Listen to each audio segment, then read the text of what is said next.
When the Center for Middle Eastern and North African Studies at the University of Michigan recognized a problem in the portrayals of Islam in the media, they reached out to the National Public Radio member station at the university to help dimensionalize the state's diverse Muslim population. But the Muslim community is nuanced, and members of the media are members of society too. According to Michigan radio reporter Sarah Hewlett, it turns out that even NPR takes shortcuts. Every time I'm called by NPR or whatever national organization to tell some kind of story about Muslims, is they want me to go to Warren Avenue in Dearborn and get man on the street interviews about take your pick, whatever story it is. Should it be the media's job to do more backgrounder type things? Yeah. To give people an opportunity Yeah. to say, okay, before I hear about this story happened, what is the context? I mean, Yeah, it is. It's just hard, Yeah.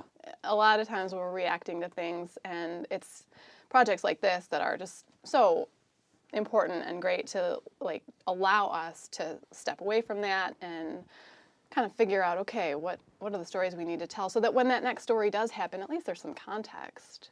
I think you concentrate on the people to tell some of the sort of just daily living stories about what it's like to be a Muslim in Michigan and kind of get away from the reactive stories that we have to tell, obviously, but maybe, that's kind of what we're locked into, is telling the stories that are maybe sparked by something negative that's happened. What do you think people who convert to Islam, what do they need in terms of support and help? You believe you found the truth and you want to pursue it, but you don't know how. And so that can be pretty disorienting. Part of what the class tries to do is to provide the bigger picture of what the religion asks out of us and what God wants out of us. I'm kind of a proxy, for our listeners who might have questions about Islam. And so I'll try to construct a story in a way that answers those questions and is engaging. The radio reports are the central awareness piece of the project, but it also includes a film series, an interactive website, and a live panel discussion they're calling a community conversation. We hope it gives them a safe place to ask some questions that they don't have any other place to ask. The question is about imams. What would be needed that would allow people to say, I am qualified to be an imam? It is in the process and being worked on. As this whole conversation was, we don't know enough, and we're embarrassed to ask because we're so ignorant. I think greater exposure will increase understanding immensely. The community outreach event was a first for Gottfried Hagen, the director of the Center for Middle Eastern and North African Studies, and Amber Blomquist, the center's program coordinator.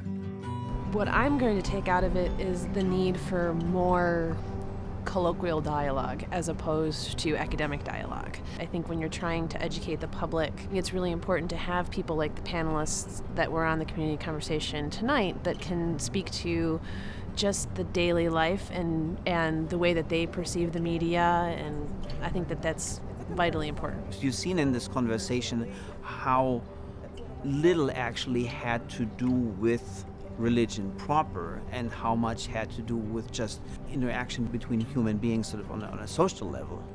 The hope is that the project's impact will last long after the radio stories are aired. I've learned that there are a lot more stories to tell, I think, and I hope that we'll get a chance to do more of those. I've certainly met a lot of people in doing this series that kind of got me outside of that Dearborn world, that hopefully I'll be able to pursue some of those. what's been interesting is talking to people at Michigan Radio who are saying this is going to change the way they do reporting moving forward.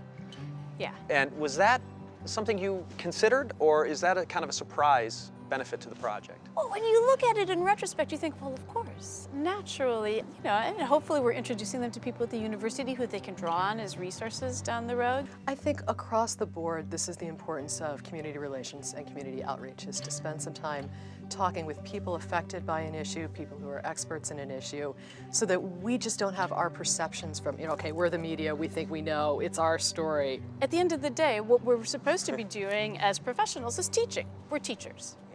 We teach. It's a cliche, but it's true that every day when you go into the classroom, you're learning from the students as much as you're teaching them.